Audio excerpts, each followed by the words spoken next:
Hello, everybody. Welcome on in. Good to see you. I'm DC. You can find me all over the internet. DC Lasair. Exclamation mark DC in chat. We'll show you my website, my blue sky. Follow. It's great. Also, I have affiliate links for you. You like affiliate links? No, you do. First up, Doris. Link in bio site. Check it out. Pretty cool.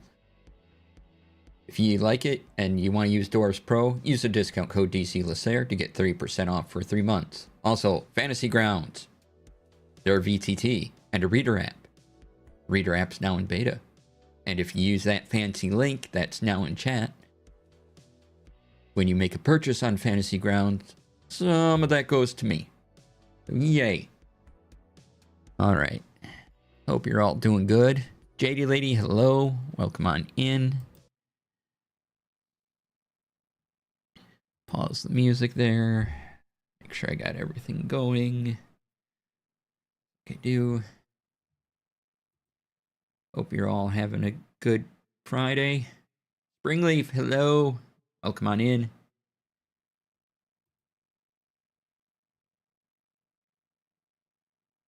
Just checking all the streaming spaces to make sure I'm streaming where I claim to be streaming. So it appears that is true. Yay!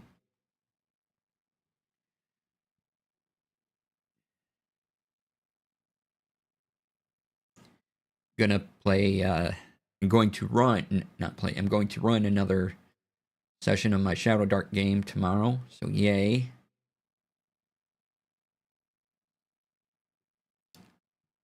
I'll have to do some work around that tonight after this stream. Guess I have to prepare for a sonic boom when Artemis 2 lands. Oh my! Yes, and we will be talking about Artemis 2 in just a little bit. But yeah, apparently there was a sonic boom when it went off into space, so why shouldn't there be a sonic boom when it comes back, right?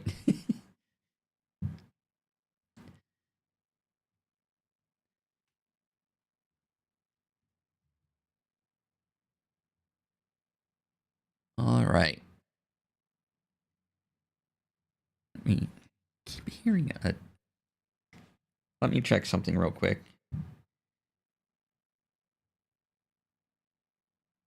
Something here makes a little beeping noise every now and then, and I don't know what it is.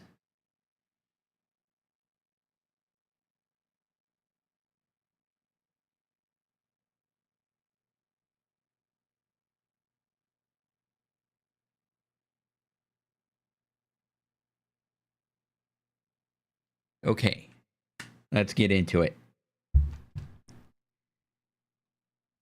Oh, welcome on in, everybody. Good to see you. Glad you're here for yet another Tech Friday. And today, we're going into space from the comfort of our own homes. We're going to talk about Artemis 2. That is returning home in just a few hours. And if you haven't seen the pictures, you should definitely go look at the pictures after this stream, of course.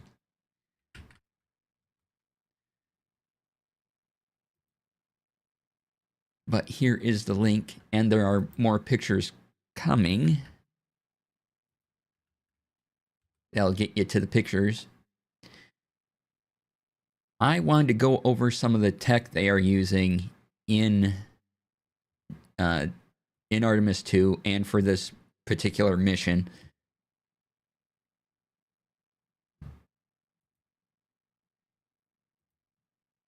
And so, first up, copy this URL, is a launch simulation tool that NASA developed. Oh, look. Hey, Nick. Welcome on in.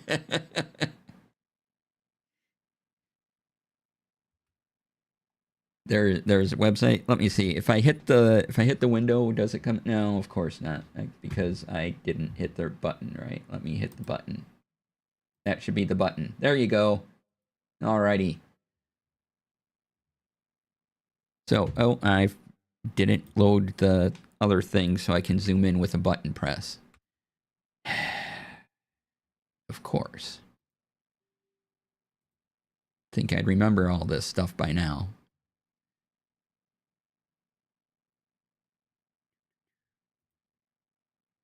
All right. So, they have a neat thing they call Launch, Ascent, and Vehicle Aerodynamics, or the LAVA framework. And this software does neat things like computational fluid dynamics and flow behavior of gases and liquids. And so they were able to run this model to determine how these things would impact sending some humans into space and making sure it was safe. So if you want to read all about it, there it is. Oops. So I'm like, well, that's cool. We have a LAVA framework. Neat.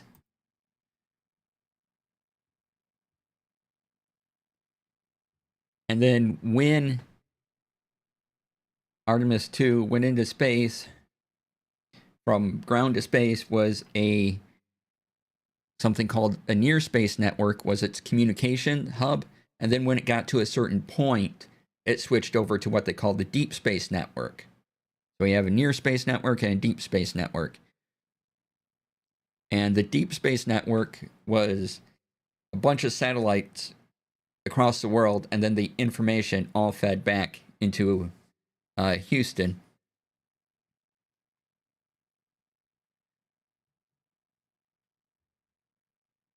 And so going on that, here's an article for that. Let's see. Where can I... Sorry, I'm looking at... None of that is what I want to do. Oh, there we go. There's the article on that.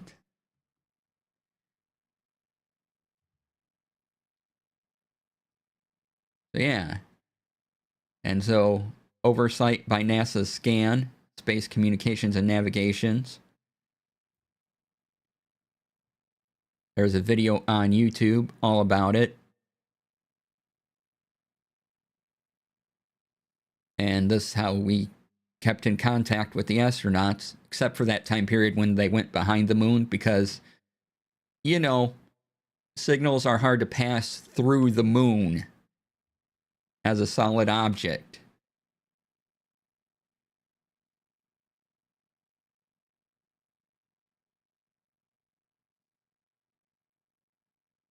So they were testing this out some, and they were doing a little bit of a new communication trick with it. They were also using lasers. Yes, lasers. Which is pretty awesome on its own. Here is the YouTube video of how they're keeping in contact. It's about 2 minutes long. It's a great explanation. Check it out after this stream.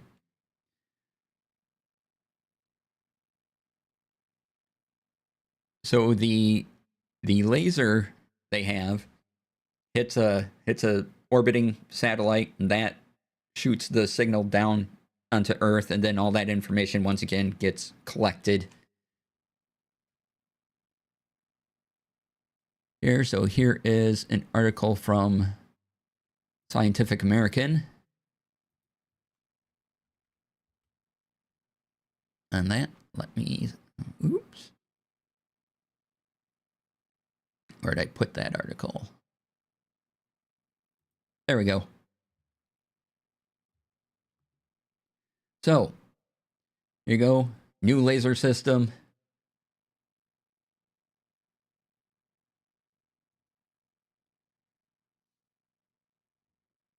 Laser-based system called O20. Orion Artemis 2 optical communication system. They have great things. Anyway, sends data down to Earth at 260 megabits per second. far higher than the radio links earlier missions relied on. That's pretty awesome.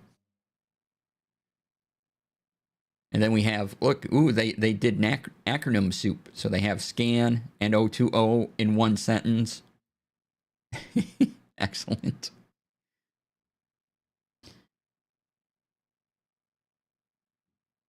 So yeah, the lasers are new. And they have 20 megabits per second back to Orion.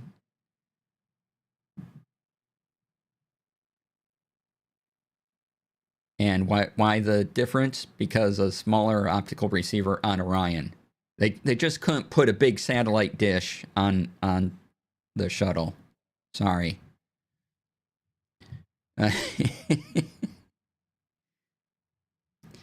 Yeah, but this goes over all the cool stuff about aiming lasers into space and back at Earth.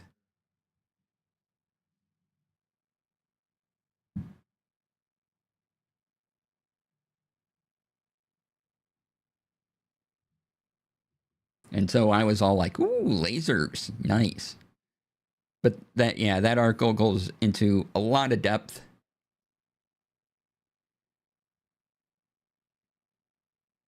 On it. And we also have a handy FAQ that NASA provides if you have more questions about the Artemis 2 mission. Go there. It's an FAQ. Read it. Get some knowledges. All right. And also, of even more interest to us, where is it?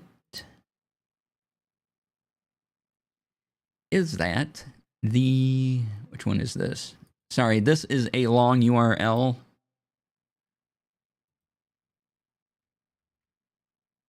The cameras that were taking pictures of the far side of the moon were Nikon D5s, which were released 10 years ago, and they were great 10 years ago, and they're still pretty great now. And also, they had GoPro Hero 4 Blacks attached to them, as well as a Nikon, oh boy, looking for the Nikon Z9, which was announced, I think, last year, 2025 in CES. Here is that really long article. And so with the Nikon Z9, what being guessed at, because Nikon and NASA worked together on this, is that they built a camera that is slightly more resistant to space radiation than a regular film camera or anything, and that's probably why they didn't use a film camera this time. One, it takes longer to put film into the camera, and when you see a picture and you're like, oh, we should take a picture of this, like when the original, or what, not the original Apollo, but when the Apollo mission took the famous picture of the Earth rising, as it were, on the moon, there's audio of the astronauts going, quick, give me the film. No, the film, find the film quick. We only have a shot. And so they missed it, but then another one, their windows was at the right angle, and they go, quick, come here with the camera. And then they ran to the camera like that. And as I understand it, the eclipse part that happened recently was more of a happy accident, that they just happened to be in the right spot at the right time. The Earth rise thing, they calculated, but then when they're going, oh, look at this view that humans don't see often.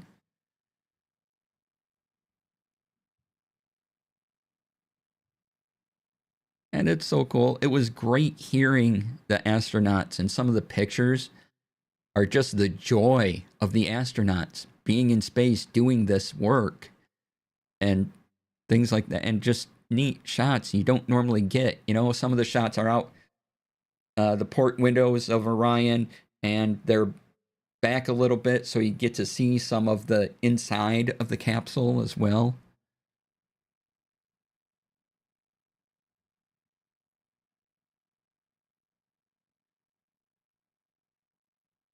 And it's all pretty fantastic.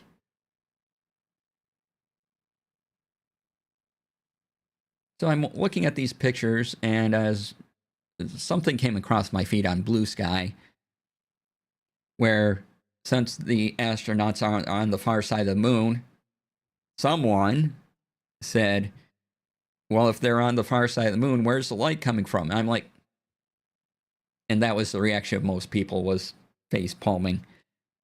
So if you don't understand it, I came up with a demonstration. All right, so my face is the moon, okay? It's the side of the moon that always faces the Earth, because the Earth and moon are what's called a tidal lock. And it just happens to be our spins and everything and rotations are such that one side of the moon will always face us. So my face, the Earth is this D20, which is not representational of size at all. So we're both spinning, and as you can see, my lights, say the lights over here that are on my face are the sun, and then as it spins and I spin, oh look what's going to happen.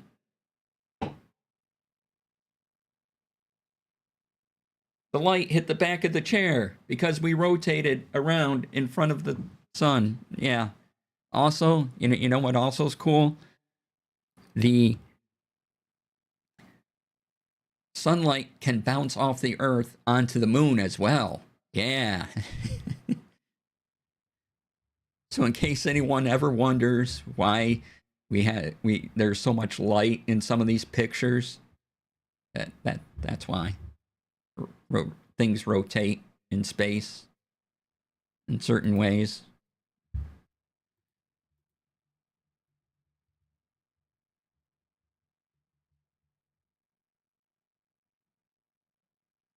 And so there's some pictures where you can see the far side of the moon lit up, and it's kind of dark on one path, but some of the light is lower, and the light's coming in more from the side. That's the light of the Earth, or the sunlight that hit the Earth bouncing back onto the moon, just like the moon bounces light to the Earth.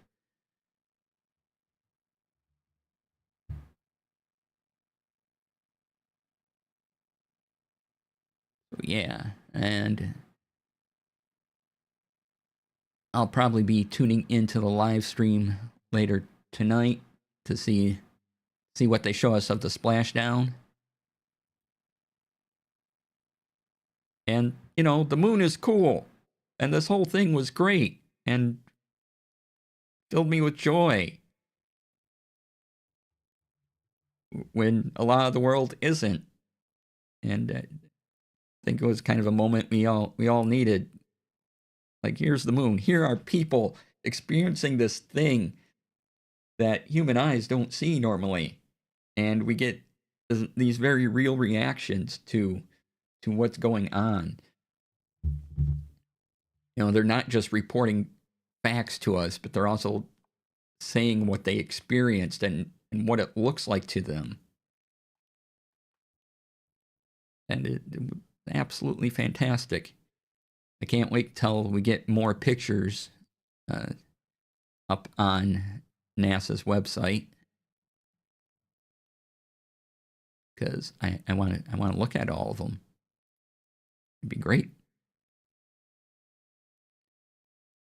Also, there is another article about the cameras I found.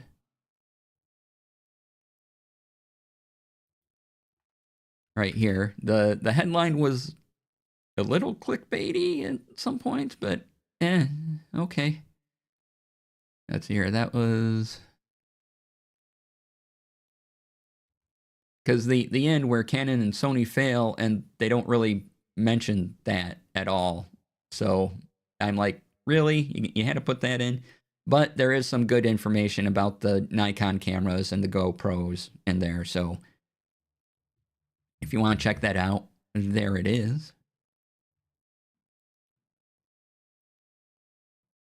All right.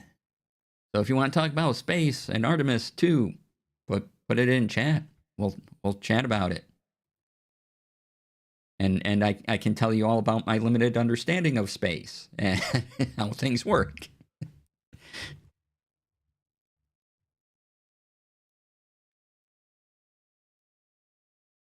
I like space.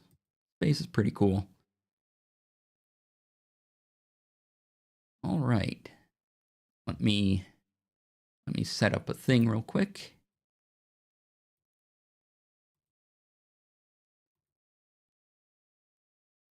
And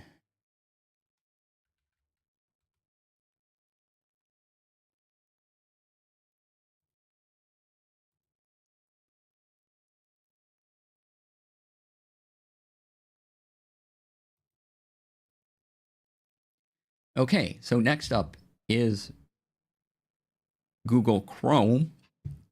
They released a couple of new features. Other web browsers have had these features, but Chrome is finally getting them. And one of them is a reader view. So sort of like the Obsidian reader thing I showed you last week or two ago. And vertical tabs. And I'll show the reader view first. So there's the article, 9 to 5 Google does a good job of telling you all about it. But you go into we're back on Ars Technica, looking at an article about the Artemis 2 mission. And you right click and you say open in reading mode.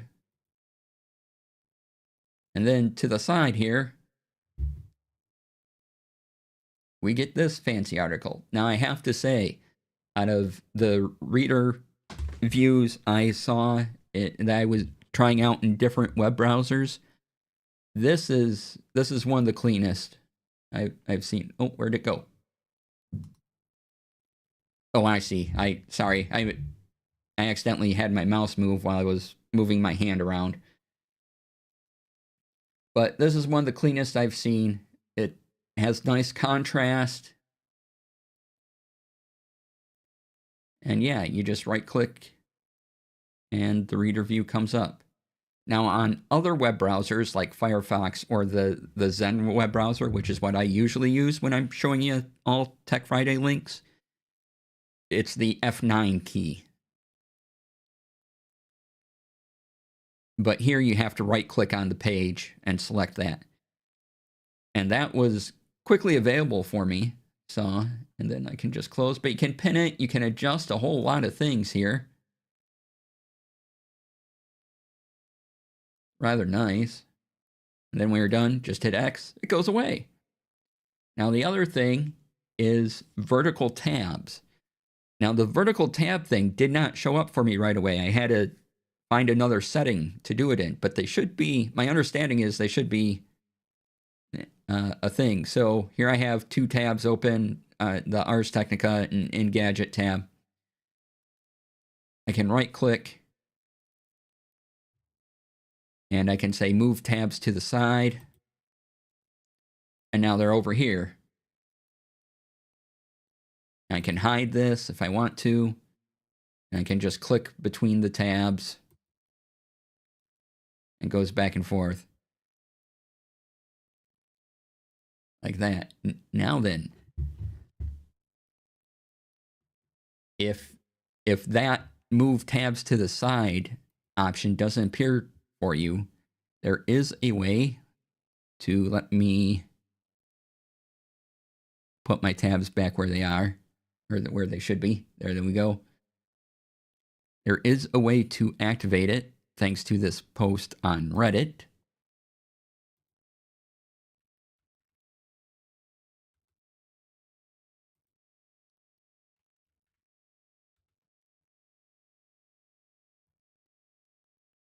So you go to Chrome //flags.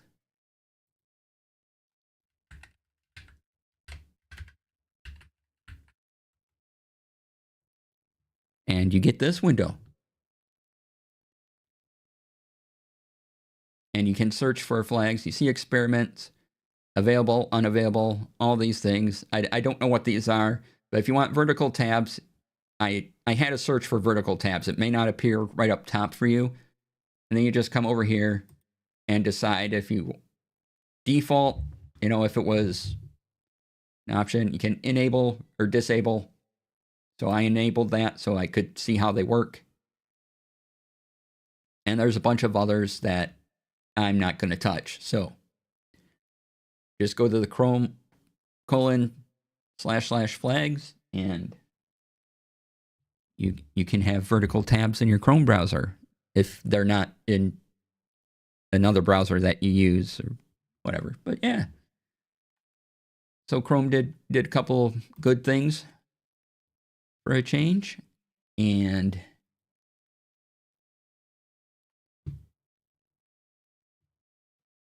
they also have the side-by-side tab thing now, so you can open two tabs and have them both open right next to each other, which is another fantastic feature.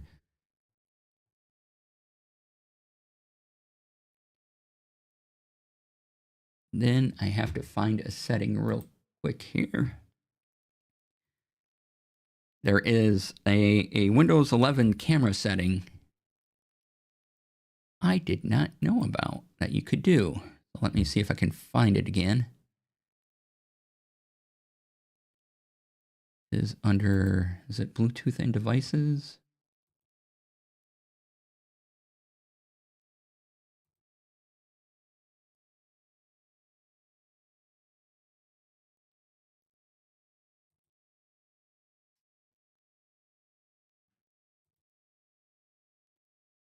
Oh crud! Where'd it go? Just give me a moment while I look for this again, because now I can't remember how to get to it.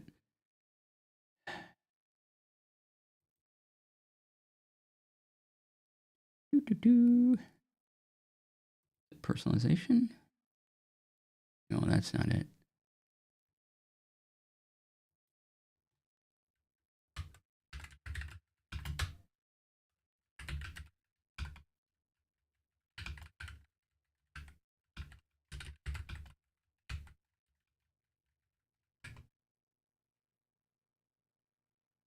Let's see here.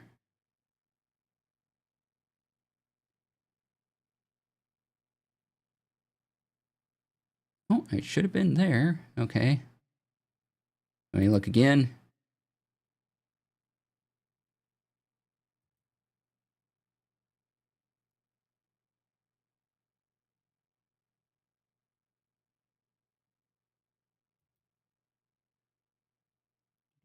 So how y'all doing while I'm clicking buttons? Okay, that's fine.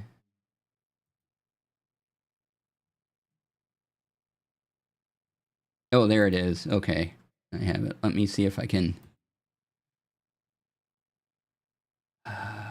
select a different thing.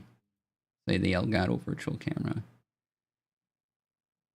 All right, so you go to Windows 11 has a camera setting that allows you to use your camera as a virtual camera in multiple apps instead of having to say go to OBS and start a virtual camera and that type of thing. So you go to Bluetooth and devices, cameras, you pick a camera, and this isn't going to work because I'm using the camera currently. So as you can see, I'm in Bluetooth, cameras, Elgato virtual cam is what I selected. You go to advanced camera options, edit, and then allow multiple apps to use camera at the same time. You turn that on. And you can have some fun. So that will allow you to use one camera multiple places across Windows. So make sure you use that. Let me do a thing real quick.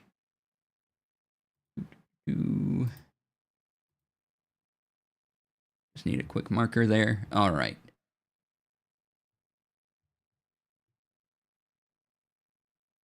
Let's see. That's Windows 11 stuff. I wanted to talk about. And now, yeah, AT Protocol, which stands for Authenticated Transfer Protocol, which is what Blue Sky runs on. And you can use your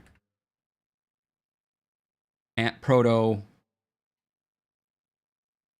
login, I suppose, on multiple services. And the idea is, again, going into this decentralized internet. And here's the Wikipedia on it.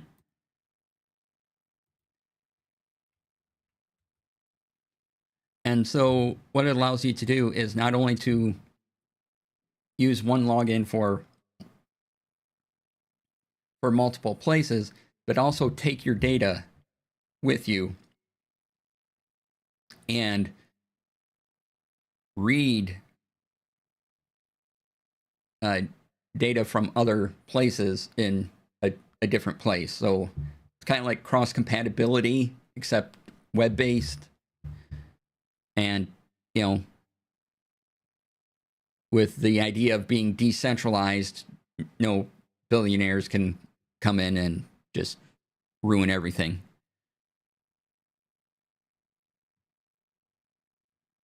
So there's a couple terms that the applications using AT Proto, or again the AT protocol, are within what they call the atmosphere. It uses JSON, and they verify your identity with something called a decentralized identifier, or DID. So you'll see that a lot. And then there are lexicons or schema that are intended to eliminate user lock-in.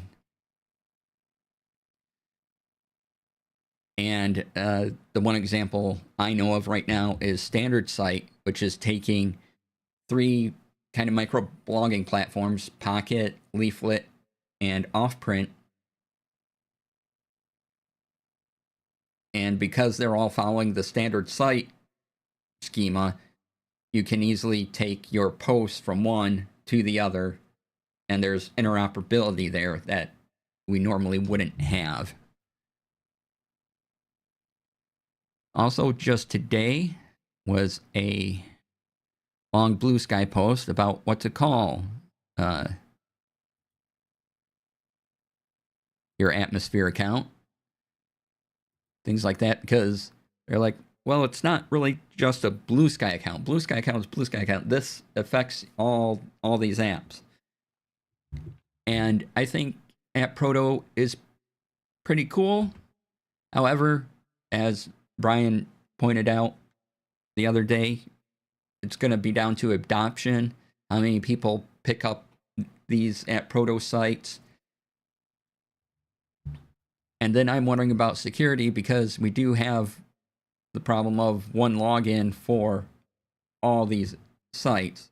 Now, if you go to another AT Proto site and use your Blue Sky login, it does ask you for your 2-factor authentication thingy to log into that particular site. So there's a little bit of security there, but still, I don't know. Unless I'm missing something about how it works and how it keeps your identity to you, it knows it's you, which could be, the advice that has been around forever is that you have a separate login, or at least a separate password for every single site you visit. But with 2-factor authentication and that, how important is that? I don't know anymore. I just haven't had time to research that. So if you know any of that, let me know. I'd like to know. That'd be great.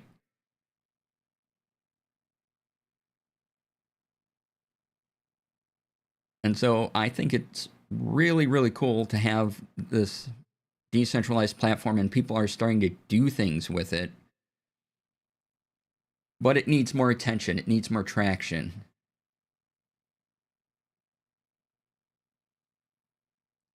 Because I think it's an interesting way forward. I know for the training we get at work, it always recommends both two-factor authentication and separate user info across all logins. Yeah.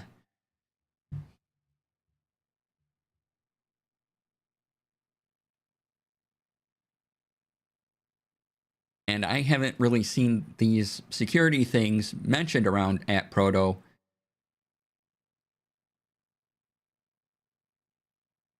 Yet, they're like, hey, this is cool. And I agree, this is cool.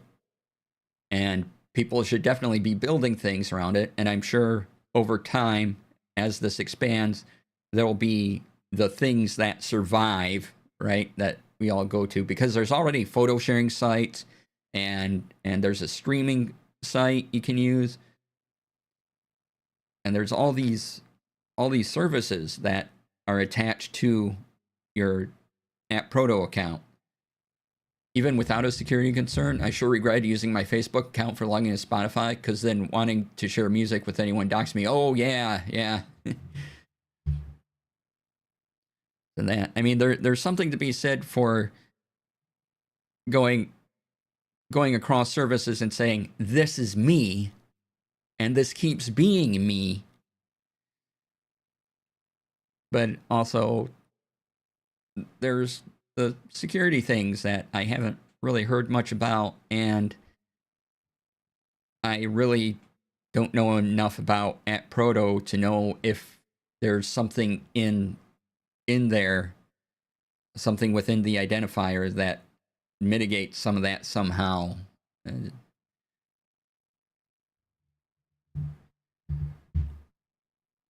But it is an option. I'm thinking of making a little newsletter zine thing, electronic version of a zine, and using one of these AT Proto services, because it will do a lot. And they're independent creators, and they're making cool things. Like these sites look nice, and they operate well, but they're still new and they're still being built out.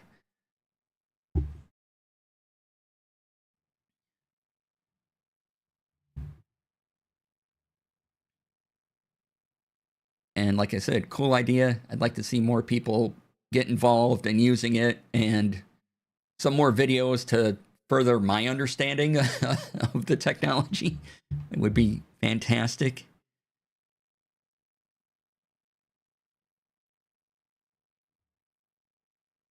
Yeah, so I like the theory behind it. I just have that security concern, and we need more adoption of it to really take off.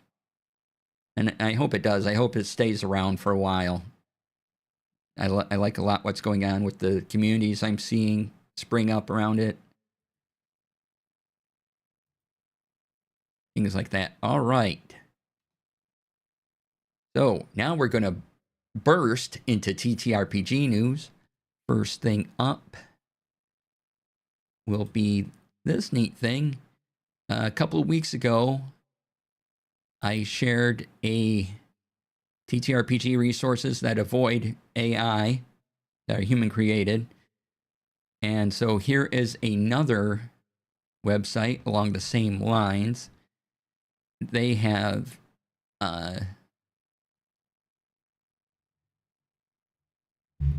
wait, what's this? In space news, that have been informed there are 2 Artemis plushies. If you find a link, you should definitely post that.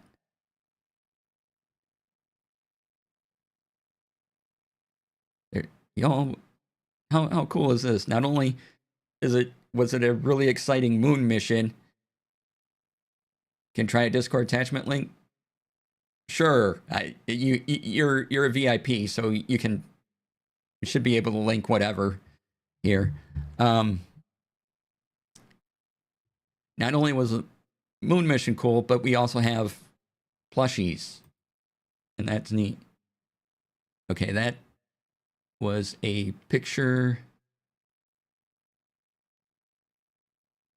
Oh, I see. Yes, the arrow is pointing to them. Yes.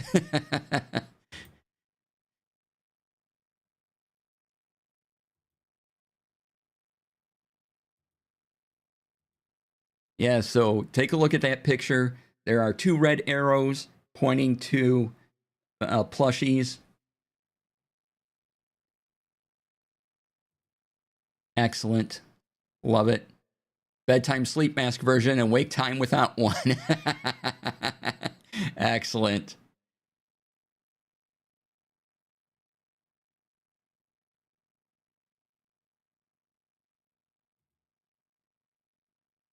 All right. So TTRPG stuff.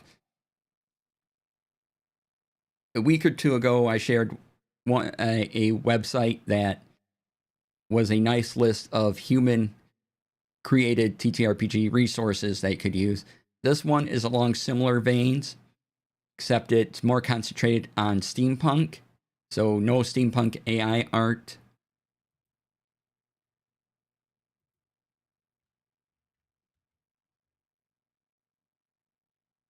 And so there's a bit of an article, and then they give you recommendations of what you can do.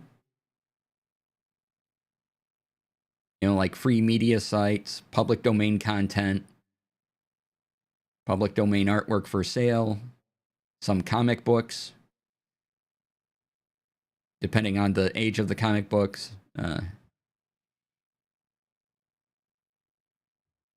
So yeah, check that site out if you're looking for steampunk related things and you're not going to use AI. That'd be excellent. And we have a couple friends doing Kickstarters for things that we have to talk about.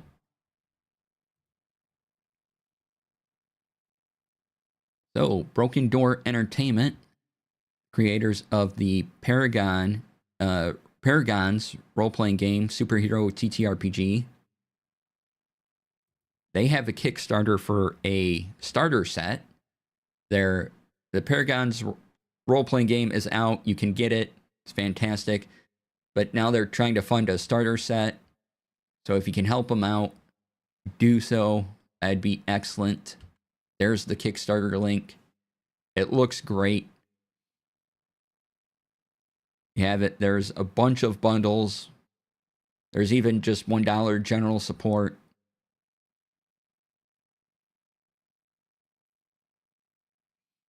There's even a bundle for people who back the original Kickstarter and you already have a copy of the core rule book. So you just get the new stuff. And it's a neat game. Definitely check that out. Yeah, hi Rex. And then we also have friend Mimics and Misfits has a Kickstarter for a game called Duality.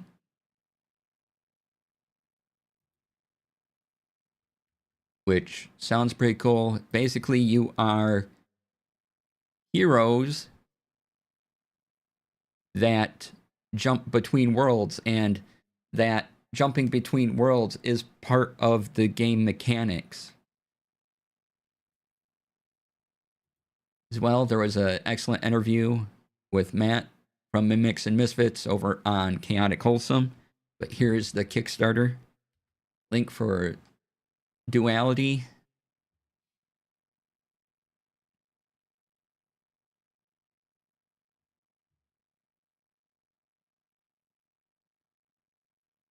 Looks awesome. So two awesome Kickstarters from really cool people. Check them out. Fund them if you can.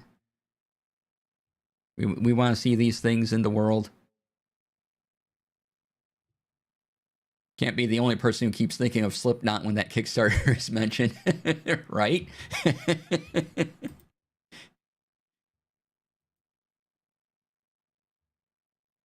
And check out Chaotic Wholesome Presents stuff. You should be checking out Chaotic Wholesome Presents things anyway. I'm sure they'll have that interview up on their YouTube in the near future.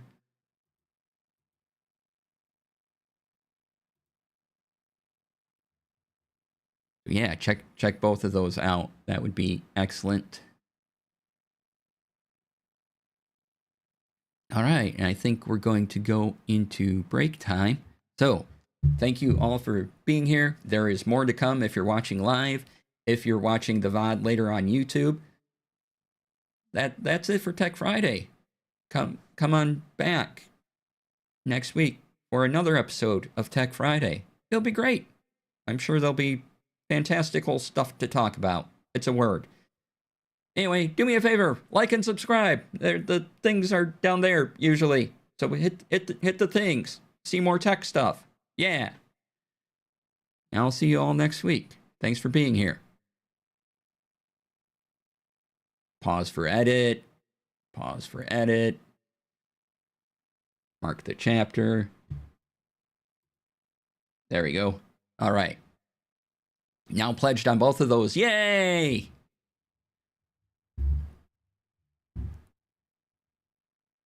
All right, we're going to take a break and be about 5 minutes. I'm trying to close the thing. There we go. Close the thing. I can move this over here. And when we come back, it'll be time to relax and settle into our weekend. Talk about other news and other TTRPG things going on. I'm going to run some ads to keep pre-rolls away. Let's get the music going again. And be right back. Stay tuned.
All right, hello everybody. Welcome on back.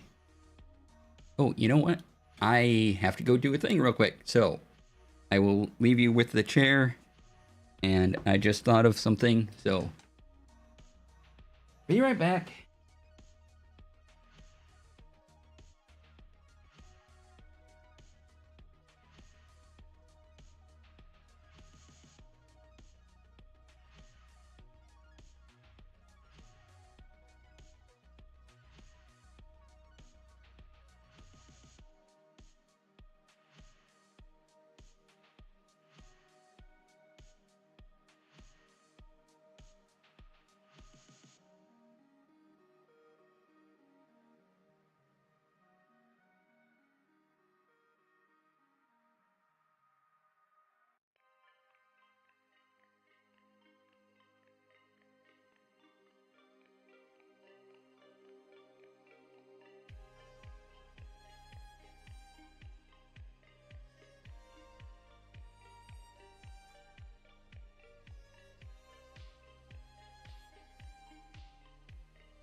All right, sorry about that.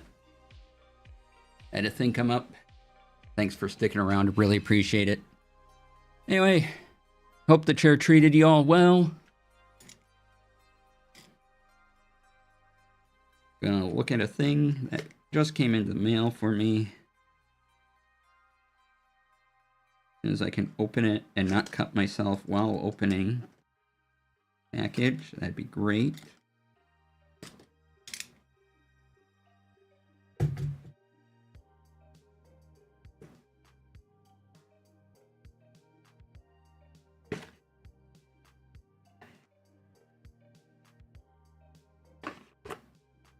All right.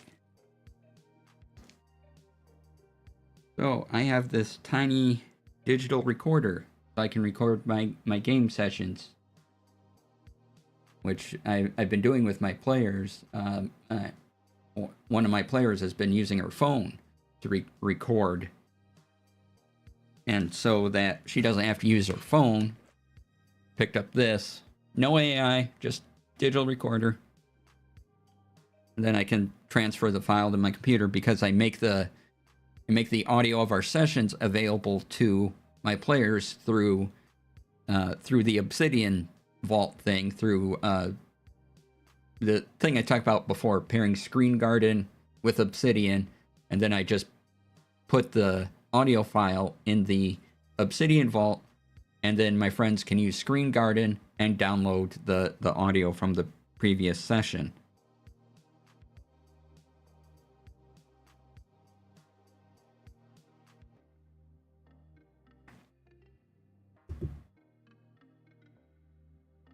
So yeah, it's this.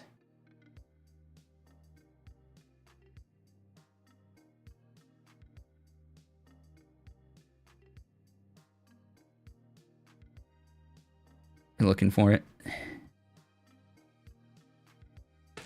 See what else came in. Oh, lots of cords. And a microphone. Huh. Wonder how good that is. Instruction manual. Alright. Got stuff. Alright, but we'll look at all this later. I gotta say, having audio of my sessions is kind of great. You get to go back, listen, make notes.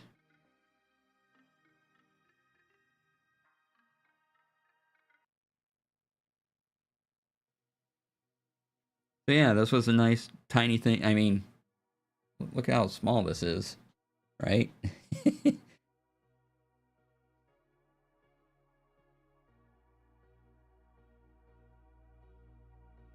All right. So let's look at news and other things.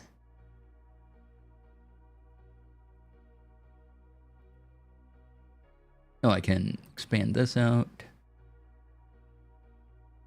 So let's see if there's any tech things that have come up while we were talking. Or of interest. YouTube Premium is increasing its pricing again. Now be $15.99 per month.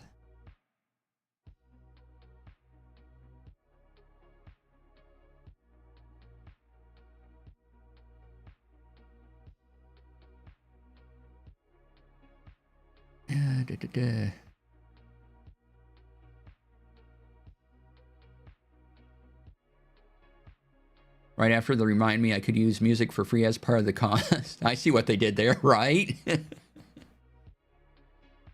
Yeah, I still don't have a regular music service. Since I quit Spotify, I don't know, 6 months ago, something like that. Because I mainly listen to podcasts, but I do kind of miss having music to listen to. You've been using Deezer? Ooh, okay.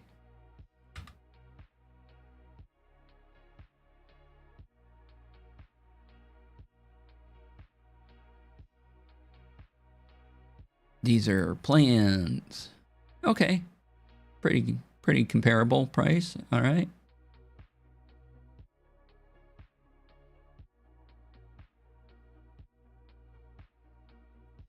Not bad. Okay.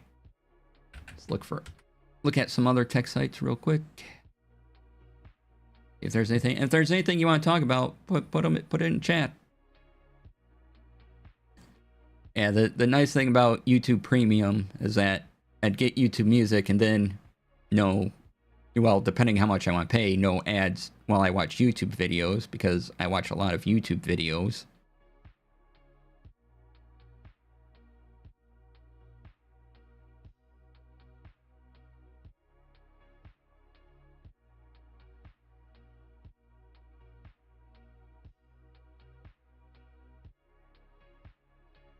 And let's see here.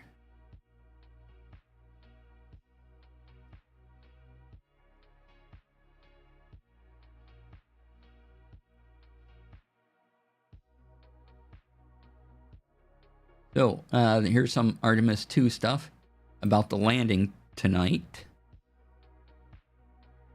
It's scheduled to splash down at about 8:07 p.m. Eastern Time. So, convert your time zones. You can watch it on their YouTube, which is where I watch the launch and everything. The NASA Plus website. And apparently Netflix and HBO Max will carry it. The official broadcast will begin at 6:30 p.m. Eastern.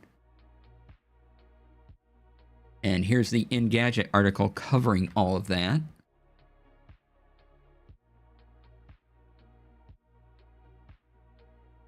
So yeah, that's what I'll be doing. And prepping for my game tomorrow.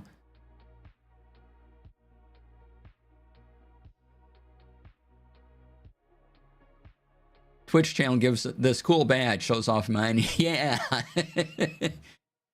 Yeah, if you watch on Twitch, you get the cool badge and an emote too. So maybe go there, do that if you like emotes, and you get that cool badge.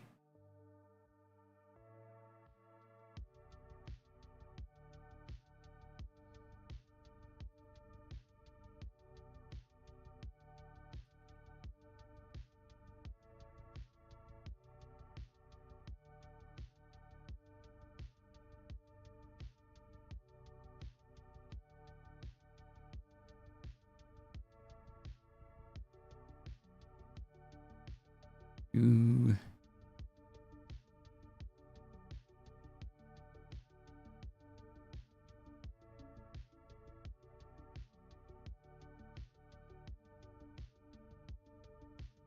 Just keep the music going here while I turn up the music a little bit.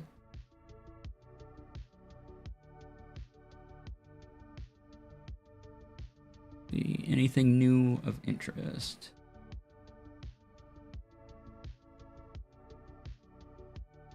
Not there.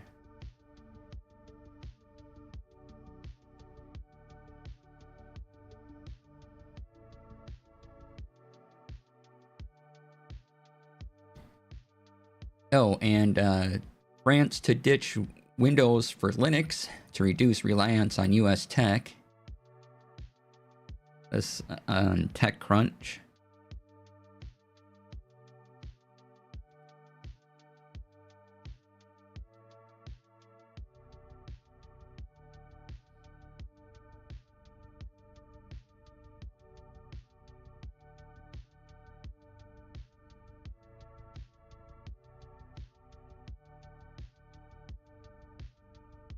Alright, let's check out TTRPG stuff.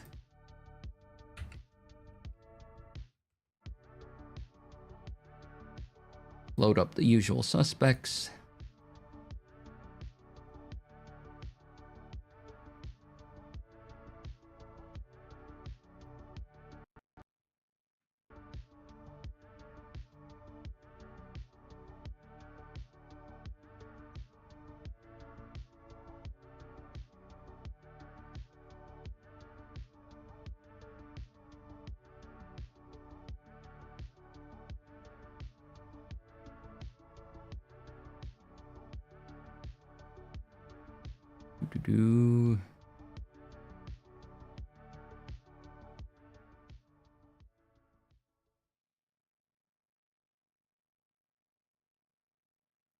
Trying to see if there's anything I haven't talked about yet.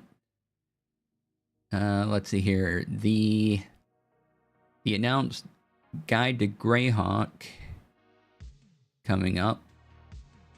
Well, let's see here. The full title will be Melf's Guide to Greyhawk, The Shieldlands. And here's the article over on Eon World.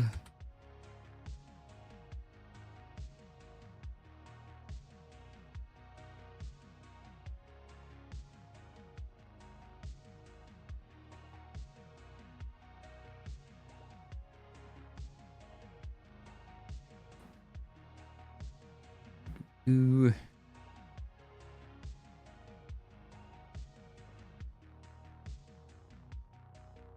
Weiss and Hickman have a new Dragonlance novel coming out soon. This was reported a couple weeks back now, but it'll be called War Wizard. Release August 4th on 2026. So, you like your Dragonlance novels? There's a new one coming in August.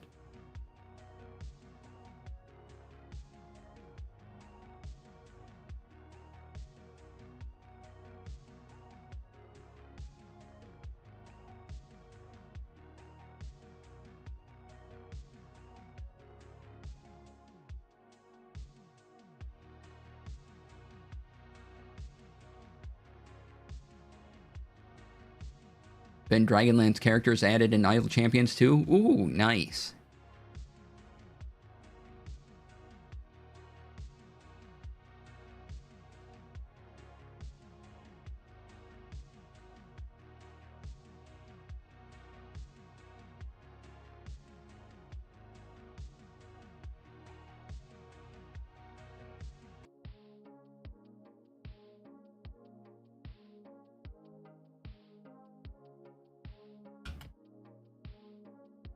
Okay, OBS says I'm back. So please refresh. Hi, Tom. Welcome on in.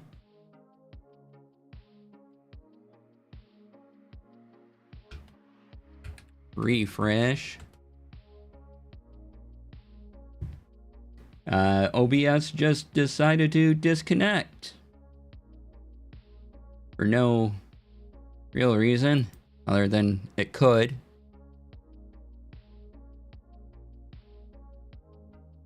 Alright, well.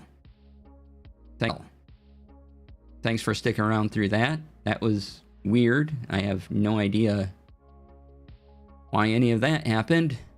That was great.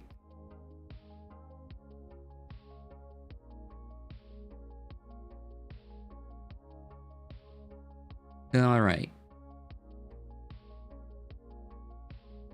Continue looking for TTRPG stuff.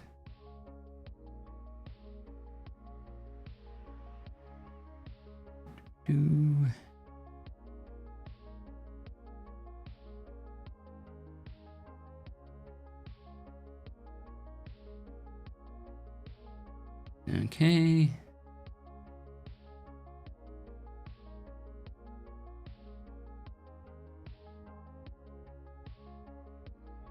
Oh, if you're into Traveler, there is a Traveler 5e compatible thing up on BackerKit. Is it going to show me this article? Something happening to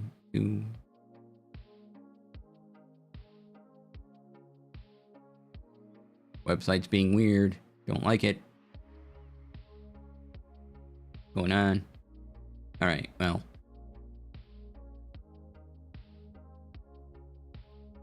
Not worry about that. Let me try to load another website that I know usually works.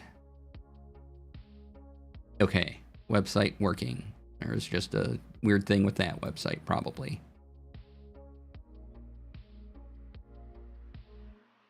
All right, so if there's anything y'all want to mention, what's this? No. Okay. So, it looks like I'm still going on YouTube, which is nice. All right.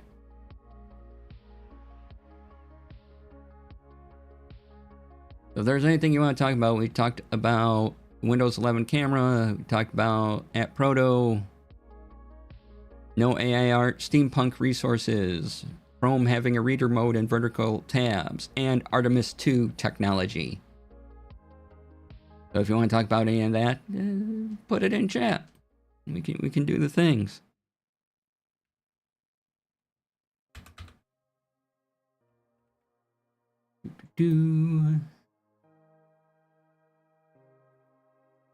See who is around.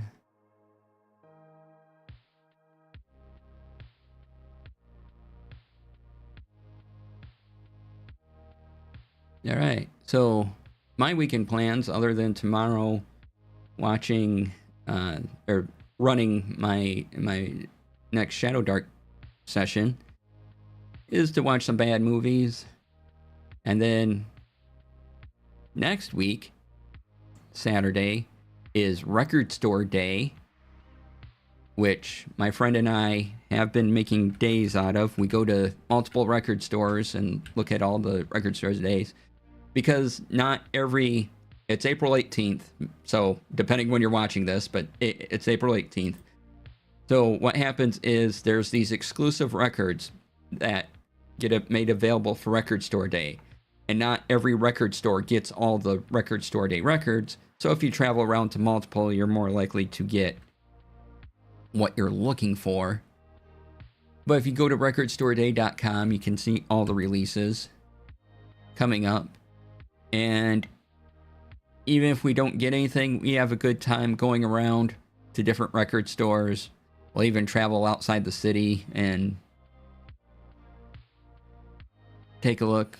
We make a day of it, and it's just a lot of fun, kind of hanging out with my friend, looking at records. Whether we actually get one or not. So there is a store finder if you want to know if a record store near you is carrying any record store day records. Ooh, the list is here. Okay, let's see what's on the list. Oh, click here for web. Yes, please.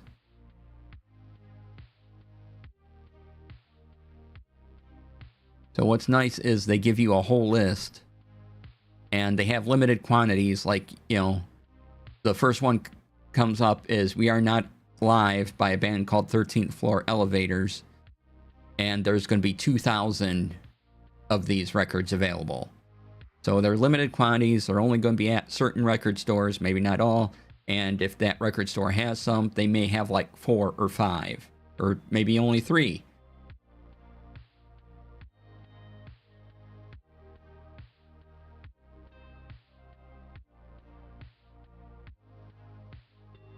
So yeah, usually I look through the artist names, and then if there is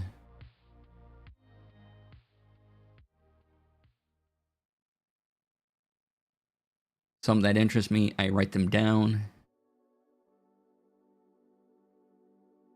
Okay, I put them in a note file in my Obsidian that I look at on my phone.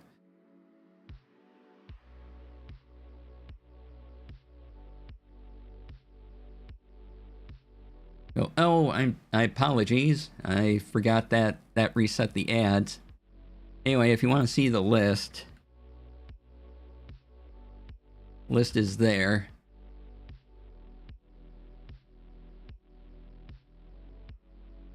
There are a lot of records available.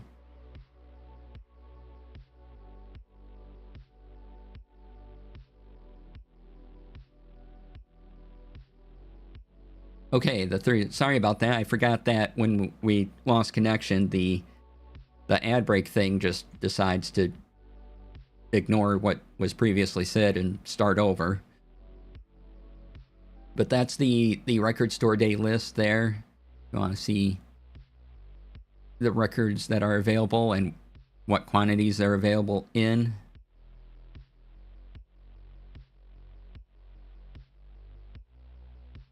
Or I see a couple I would have interest in, depending how much they are too. If they cost too much, that's just a solid no.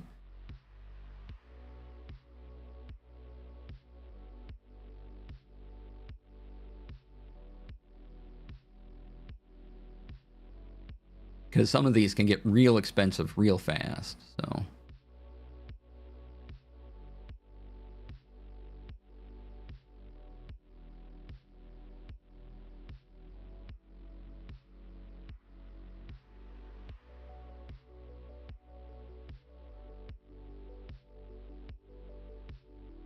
And some are just going to be more popular than others and will sell out almost immediately everywhere.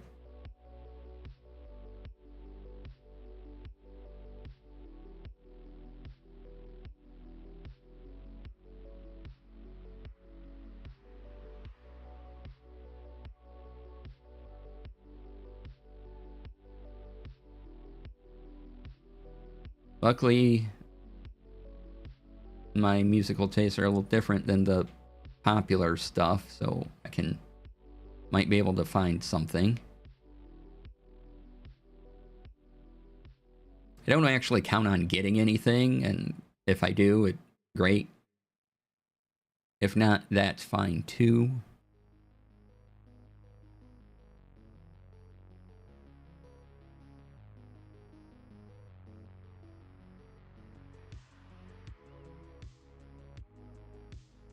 I can see some of these that will go real quick if you're not in line early.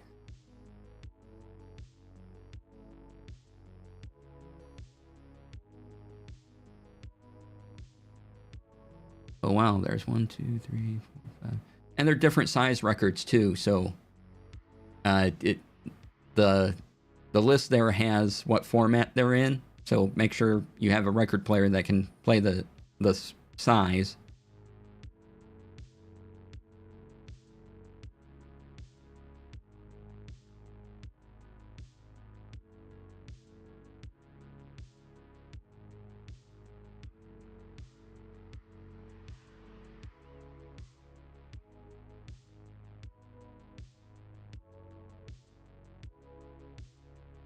Okay, there's a couple here that I'd be all right with.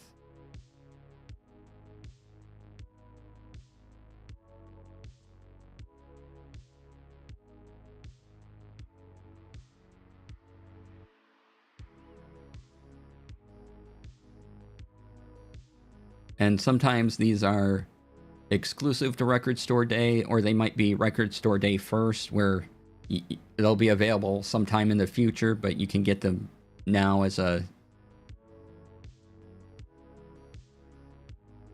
before anyone else as a Record Store Day exclusive. Some are limited runs, like extremely limited. I mean, they're all limited in a way, but some are more limited than others, I guess.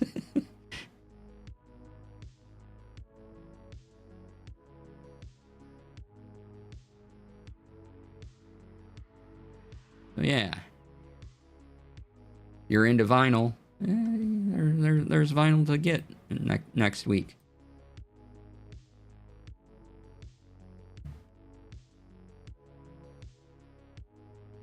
All right.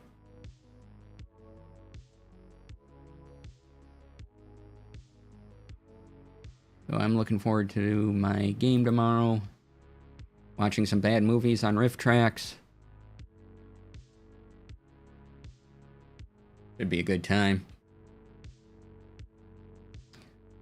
Those are some great albums, but last thing I need to do is start collecting albums again, right?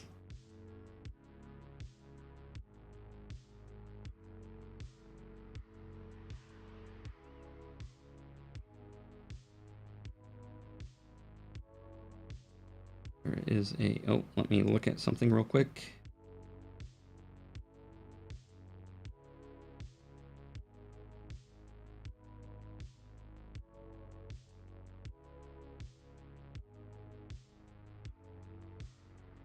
Okay. Just thing I gotta take care of later. Nothing usual. So yeah. Hopefully my little digital recorder here works good. I like that there's, you know, two microphones there. Here, so the microphone has to plug in where? Oh, maybe where the microphone symbol is. Yep.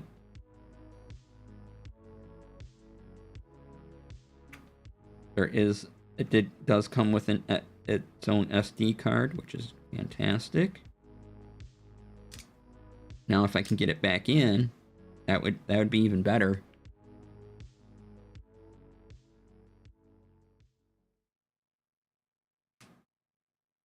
Okay, but go in. Go in. Go into your home. Home. You have a home.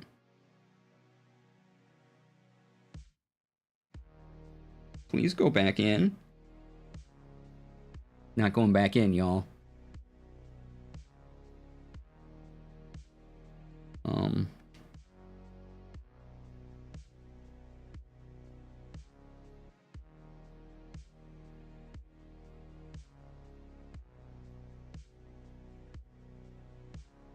Let's see, what do I have here that might be able to help this situation? I'll look at the instructions later. Oh. Something happened. I hit a power button. Didn't mean to hit a power button. Oh, it's back in there now. Okay, cool.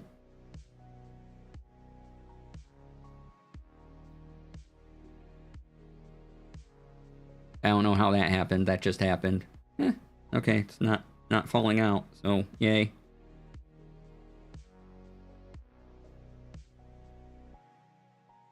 Alright, so yeah, here it is. Nice little device. Again, not one of those AI recorder things. Is great.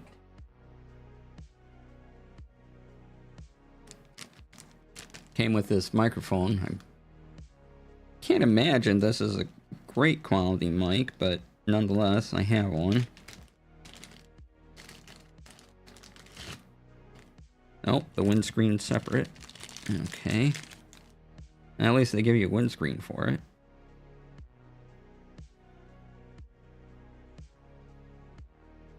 But, you know, if you were interviewing someone and wanted a little better sound, this would work. So here's the mic and the windscreen. It's all cabled up. Yeah, I didn't get this for interviews and things like that. Just got it to record my friends around a table. Okay, there, the windscreen's on. It won't go anywhere. There we go, and you can just clip it.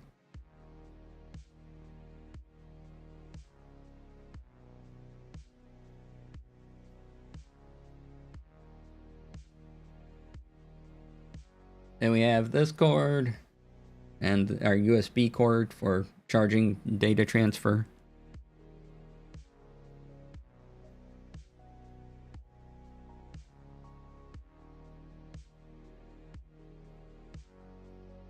And then...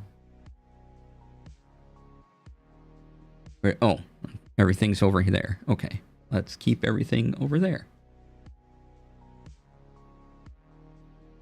There. All the instructions and everything. It has its own little place right now.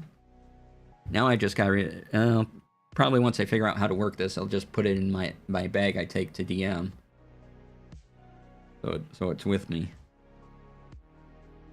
It feels pretty solid. It's a nice thing. Definitely, you know, there's some weight here. Yeah, it looks good. Not a bad looking device.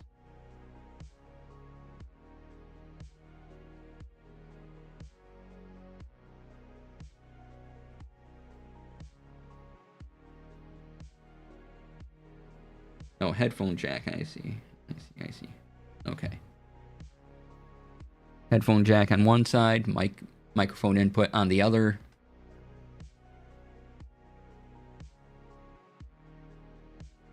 Let's see what else we have today. We got a little time yet.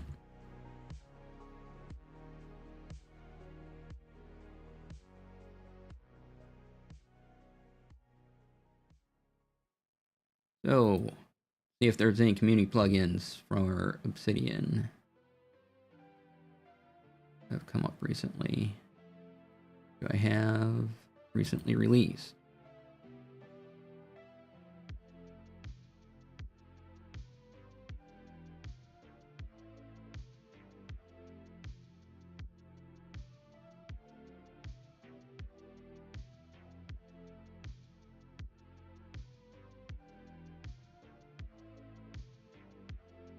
Okay.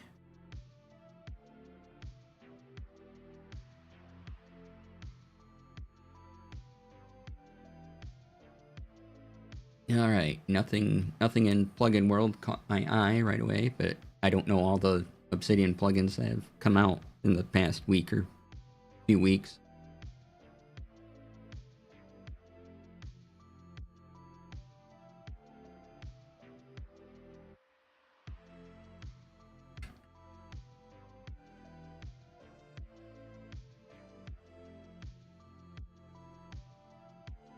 You...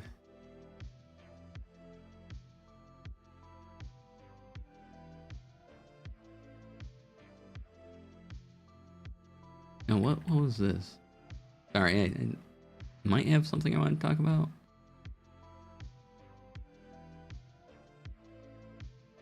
Oh no, I talked about this place already, so don't need to do that again. All right. So yeah, the NASA broadcast starts in a couple hours.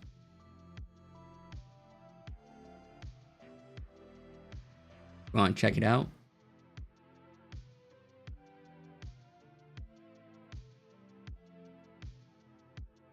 And oh yeah, let's check through Discord real quick. Make sure there's none of our tech friends have posted updates there.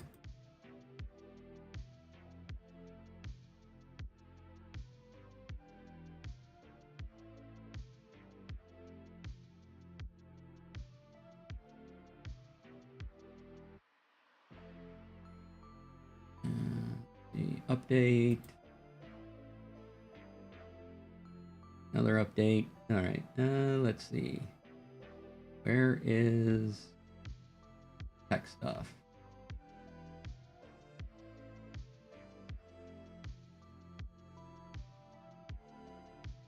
Meld had a update.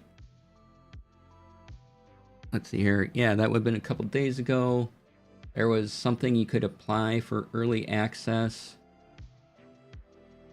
to, and on their Discord, they're teasing a new era of streaming starts in 5 days. Are you ready? No idea what they're talking about. But if you're into Meld, take a look. They're preparing some sort of announcement for next week, so.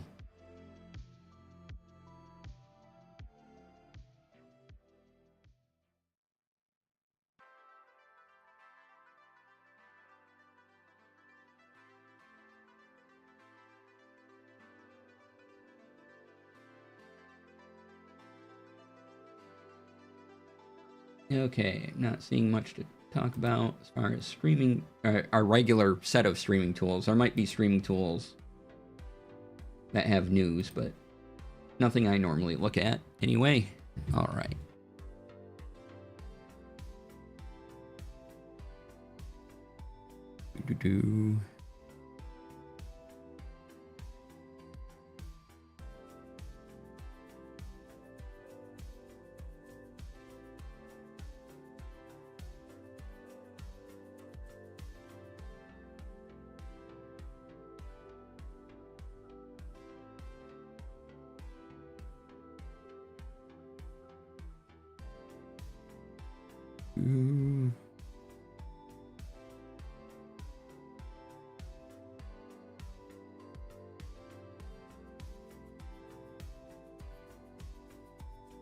No, Shadow Dark just updated their Kickstarter with where they're at and a new release for backers. So if you are interested in Shadow Dark and have backed their Western Reaches Kickstarter, check out the updates.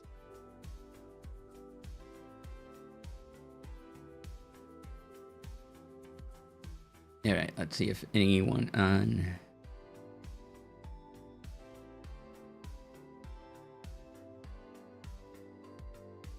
Blue Sky has anything new. Otherwise, maybe we wrap up a little early.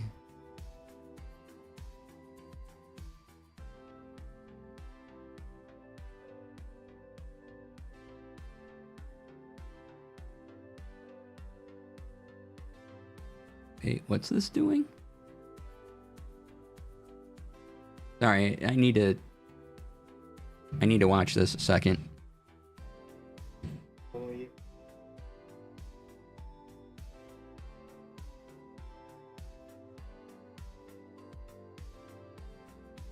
So you know how YouTube does automated transcripts?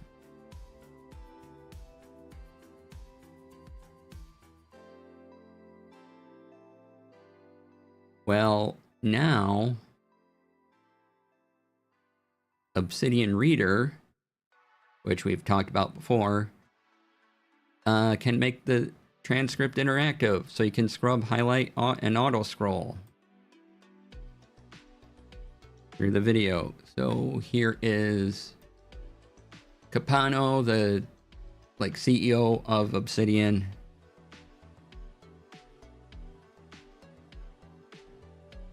If you want to see it in action, there you go.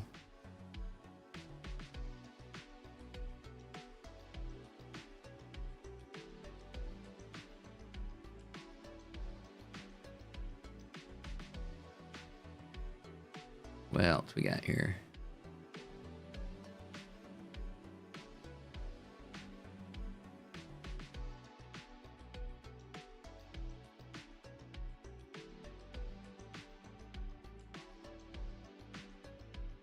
Neat, right? Like, that's pretty cool.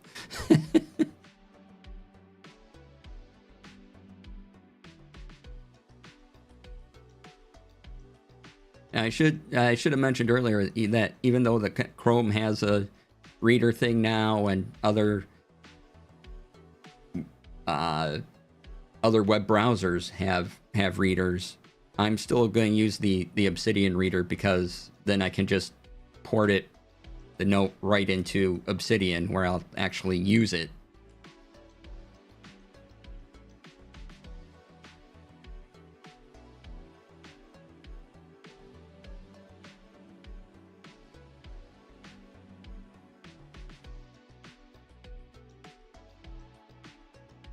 But it's nice that knowing if I'm on a different browser, it might have a reader thing, and I can have a kind of a nice reading experience should I need it, and not have, you know, I don't have to have it go into Obsidian, but most likely it's going to go into Obsidian.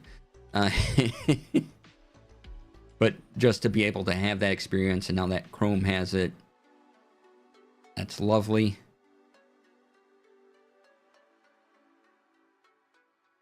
Because amazingly, there are some, I don't put everything into Obsidian. I know that sounds weird.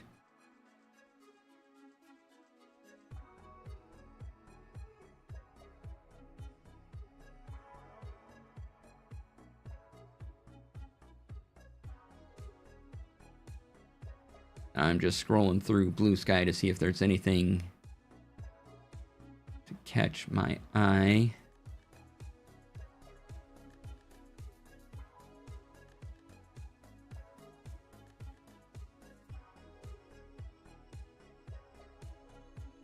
Oh, when I come back on Monday, we'll be continuing Bravely Default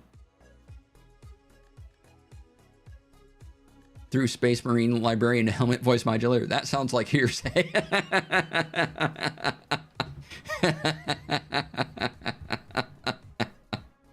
Right?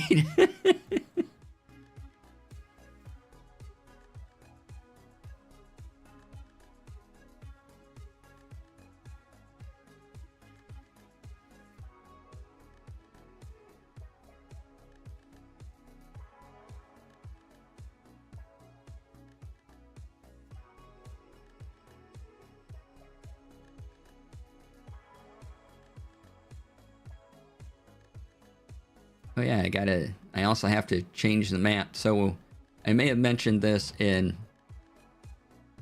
other streams, but for my Shadow Dart game, it's going to be a shorter game, and I have a map, and there's this thing called the Void, which is just eating up spaces, and then they can no longer go into the spaces, or if they try, no one has survived going into the Void, and they probably won't either.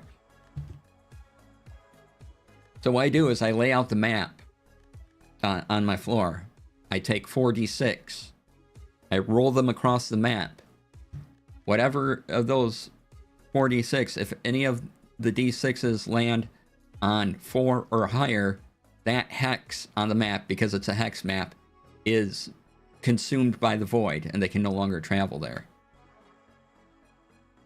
So it adds a bit of randomness and kind of fun. You know, the world slowly shrinks the longer it goes on, unless they can solve the problem.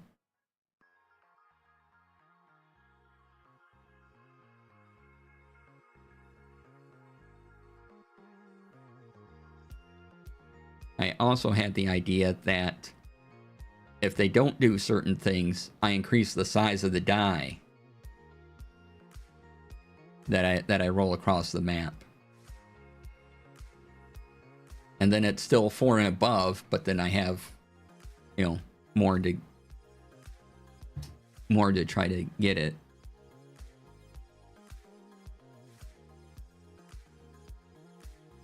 But right now they do things, they succeed on quests, so it's sort of like a keeping the Void at bay type of reward.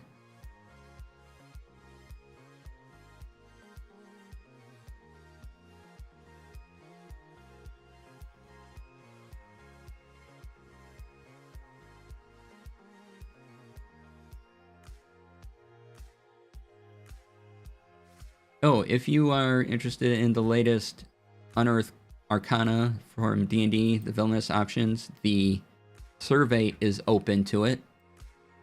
and there's a link to that. So if you've read it, have some opinions, click the Take the Survey button.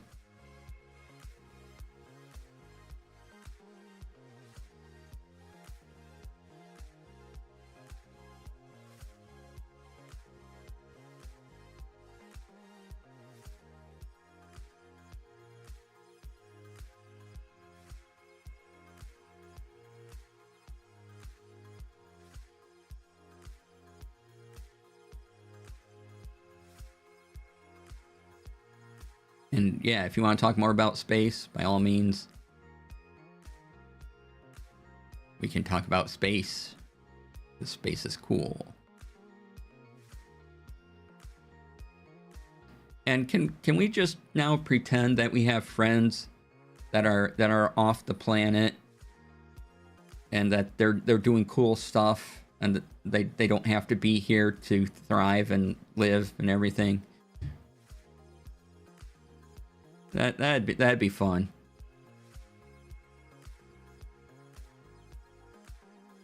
Because, you know, the astronauts have to come back to this.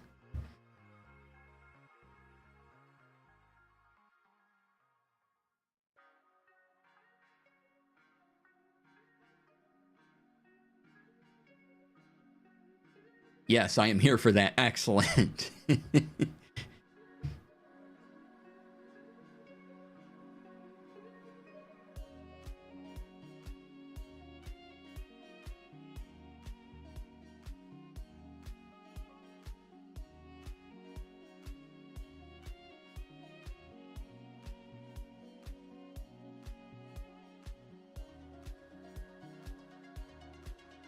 Oh, and if you're looking at getting some sort of tech upgrade or anything, if you can do it sooner rather than later, because prices might still be going way up.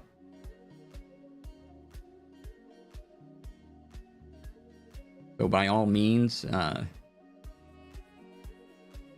if you can plan for a big upgrade and you need it, either wait longer until hopefully this all clears up, or start thinking about getting that now.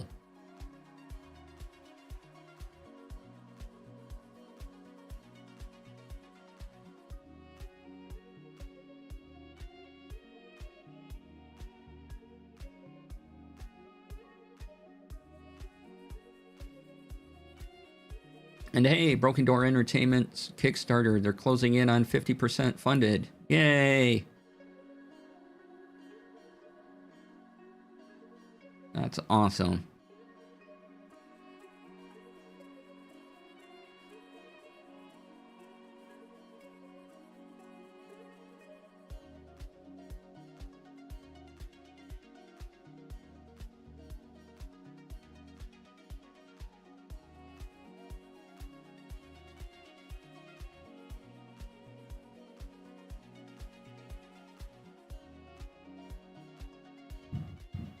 All right, probably wrap it up here.